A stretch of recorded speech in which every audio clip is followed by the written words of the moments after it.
विनायक सोमनाथ दैवते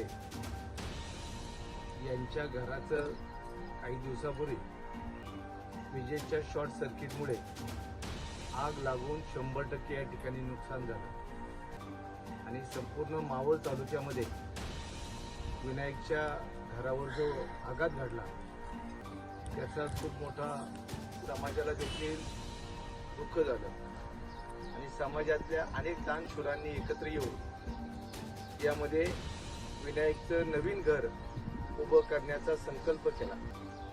प्रामुख्याने या कार्यक्रमाच्या निमित्ताने ज्यावेळेस संपूर्ण सगळ्यांना आवाहन केलं तर अनेकांची यामध्ये उल्लेख करता येईल, नावं घेता येतील। गणेश तात्या बेगडे असतील, श्रीकृष्णजी बेगडे असेल, अभिमन्यू शिंदे असतील, विकास घारे असतील, त्याचबरोबर सायलीताई बोत्रे असेल, तुषार बेगडे असेल, प्रशांत भागवत, आमचा गणेश ठाकर आणि इथं उपस्थित आमचे सर्व सहकारी प्रामुख्याने यांनी सगळ्यांनी सहभाग घेतला।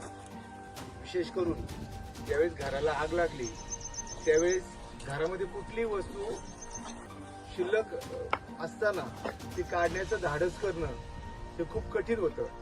साधा घरातला चमचा देखील या ठिकाणी परत निघू शकला नाही, एवढी प्रचंड आग मोठ्या प्रमाणात या ठिकाणी पसरली।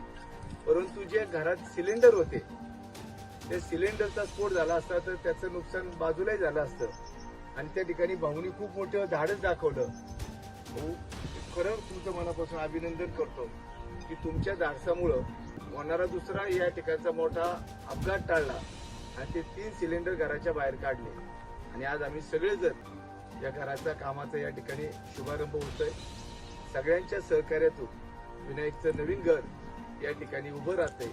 त्यामुळं या घराच्या कामामध्ये सगळ्यांनी जो हातभार लावला, जी मदत केली त्याबद्दल सगळ्यांच्या मनापासून आभार मानतो। आणि ज्यावेळेस विनायकचं पूर्ण घर होईल त्यावेळेस आम्ही सगळी मंडळी पुन्हा या ठिकाणी एकत्र येऊ आणि त्याच्या या घराच्या नवीन वास्तूमध्ये त्या ठिकाणी आनंदाने सहभागी होऊ हा विश्वास व्यक्त करतो। धन्यवाद।